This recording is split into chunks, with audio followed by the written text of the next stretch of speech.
let me get back to a question you asked earlier, Yes. which I, I went away from the direct answer because I was telling you about more of the things that came to mind.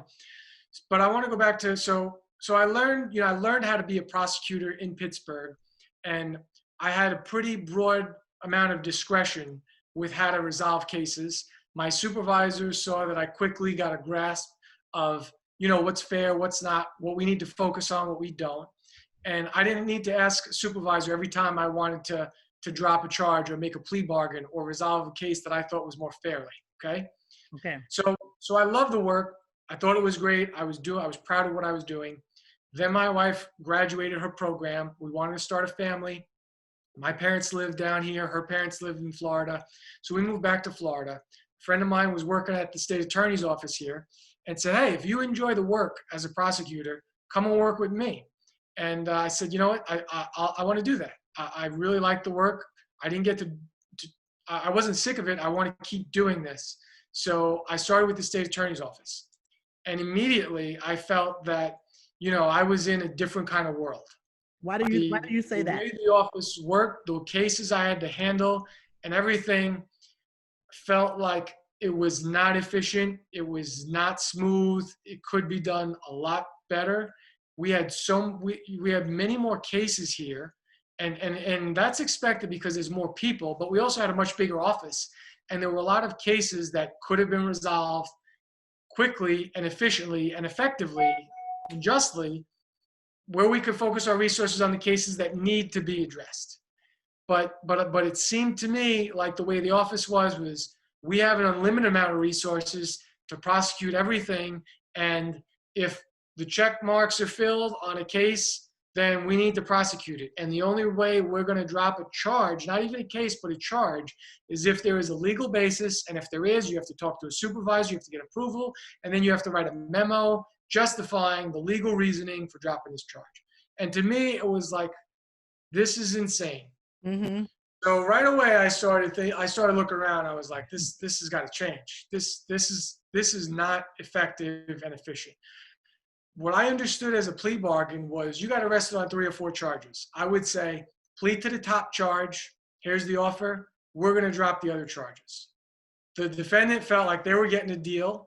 I was getting justice because they're not going to get sentenced in most cases to more than that. Mm-hmm. The defendant felt like his lawyer was doing his job by negotiating something. It worked out for everybody. We were able to resolve a case fairly and justly and move on. If the charges, maybe shouldn't be tried, maybe there was some room there, some negotiating, I could drop some charges, resolve the case, plea it out, and move on.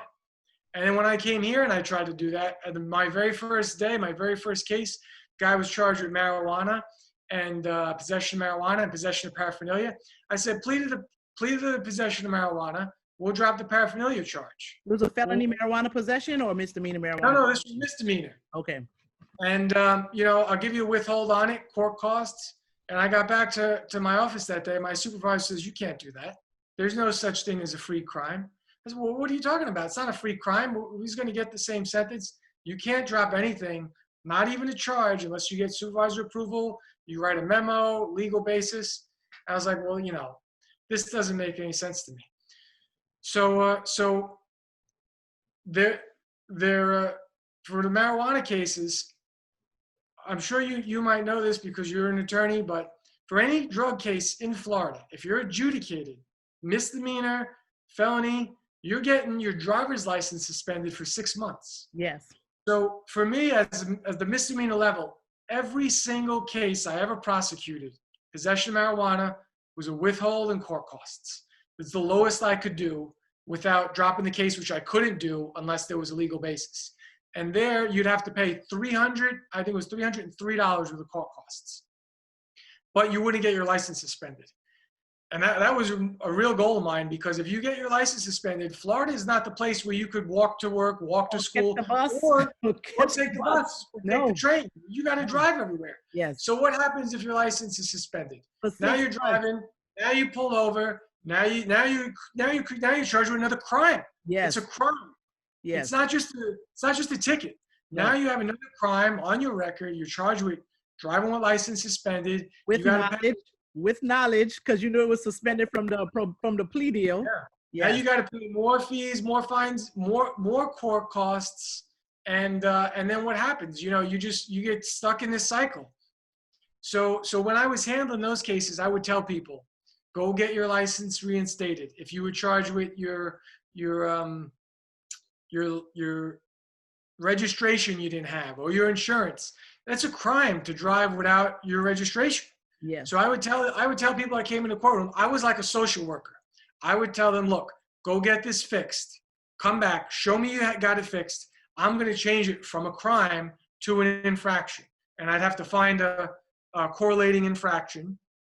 And then instead of paying $300 something, you only had to pay $80 or $60 or something like that. And can I tell you again? I tell you I would interrupt you sometimes. And can I tell you, I find that to be the most ridiculous thing, because when you get pulled over by the police officer, they know that they can figure out that your car is registered. So once they put in your tag number or whatever it is, they know that your car is registered with the DMV. And I'm like, you're gonna give someone a ticket or arrest somebody for not having the actual physical paper when you've checked, and once you've confirmed that this person is who they said he is, and the car is registered, you know that car is registered. You also know that person have insurance, but you're going to ticket them anyway. Well, what I'm talking about is when it's not registered. Oh, it's not registered at all. They look it up and they say the registration expired. It hasn't been registered. Okay, that's a different scenario. Okay. So I would tell people, look, go get your registration fixed. I will change this from a crime to the infraction, to just the ticket. So you don't have a criminal record just for that. And every time I did that, I had to write a memo for that person to my supervisor. I had to sign off on it. So I did this, thousands of times. And it was a lot more work for me, but I did it because it was the right thing to do, to save people from having another thing or criminal record, and then from having to pay $300 or $200 something. Okay. That's a lot of money to most people. It is a lot of money. Some people go to work a whole week and they don't have that much money. Yes. And make a couple $100. So that was important to me, to try to save them from paying $300 for this, this issue, to avoid from being a criminal. Right.